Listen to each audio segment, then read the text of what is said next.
সুবহানাল্লাহ। আল্লাহ সুবহানাহু ওয়া তাআলা এত সুন্দর প্রকৃতি দিয়েছেন, এটা শুকরিয়া আদায় করা আমাদের জন্য কর্তব্য। আল্লাহর সৌন্দর্যের শেষ নেই। প্রকৃতি সৌন্দর্য আল্লাহ যা দিয়েছেন, অনেক সৌন্দর্য দুনিয়াতে দিয়েছেন। অনেক এটাকে সুইজারল্যান্ড বলে। এটা হচ্ছে গুলমার্গ ফেজ 1 পয়েন্ট। ওকে, ওই পাহাড়ের উপর থেকে পাকিস্তানের বর্ডার দেখা যায়।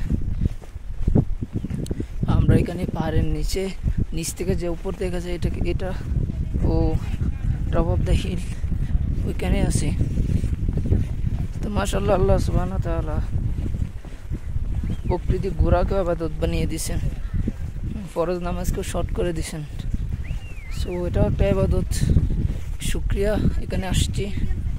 আল্লাহ তাআলার কাছে লাখ লাখ শুকরিয়া যে আল্লাহ তাআলা এই প্রকৃতি দেখাই দিয়েছেন।